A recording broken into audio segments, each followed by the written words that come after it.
items. First on the budget. Yeah.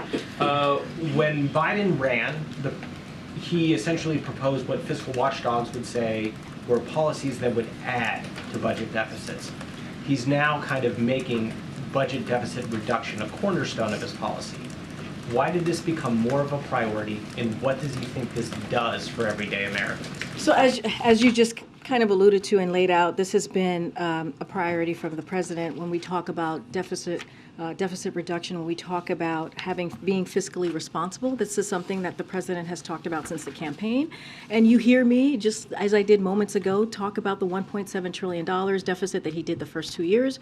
And it was important to the president as he's going to put forward his budget tomorrow. And as you've probably heard us say, we see this as a value statement on what the president sees in the future of this country.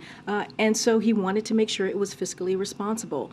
And so look, I think when you think about the deficit reduction and what we're talking about and what it means for Americans, right? This is important to Americans across the country, American families. When you think about lowering costs for families, right? When you think about investing in growing the economy from the bottom up and middle out, the president does not believe in trickle-down economics. This is something that he's talked about even during the State of the Union, where we know it doesn't work. So the president has rejiggered that thinking and wants to build an economy that matters for everyone, asking the wealthy to pay their fair share and cutting wasteful spending on special interest groups.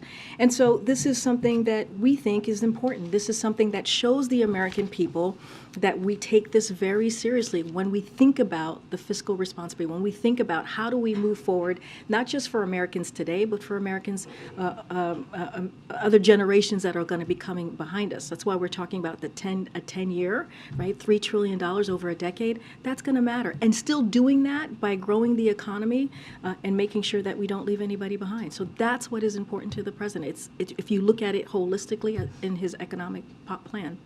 And then secondly, the Justice Department released this report on the police in Louisville in Jefferson County, Kentucky after the fatal shooting with Breonna Taylor.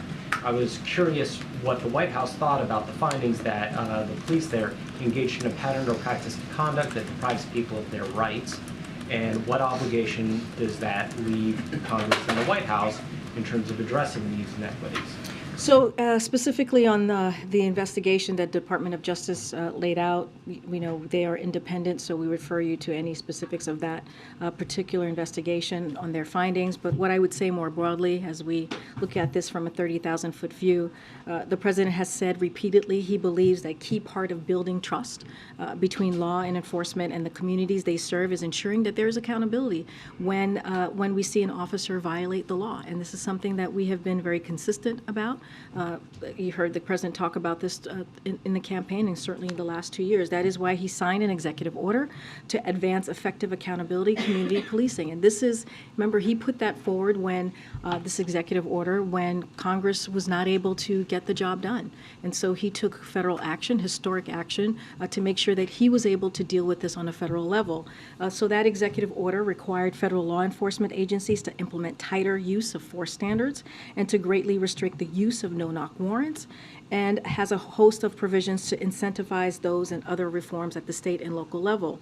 And so I just want to say very clearly that the president has said himself, Breonna Taylor's death was a tragedy, a blow to her family, her community, and also to America more broadly. And the president continues to call for the George Floyd Justice and Policing Act to be sent to his desk that he will sign. The president also understands that Black women experience a disproportionate share of violence in this country, and he will continue to fight for legislation that advances police reform and making sure that we keep Black communities safe. And so that is going to be his commitment as we continue into his administration. Okay, Mayor.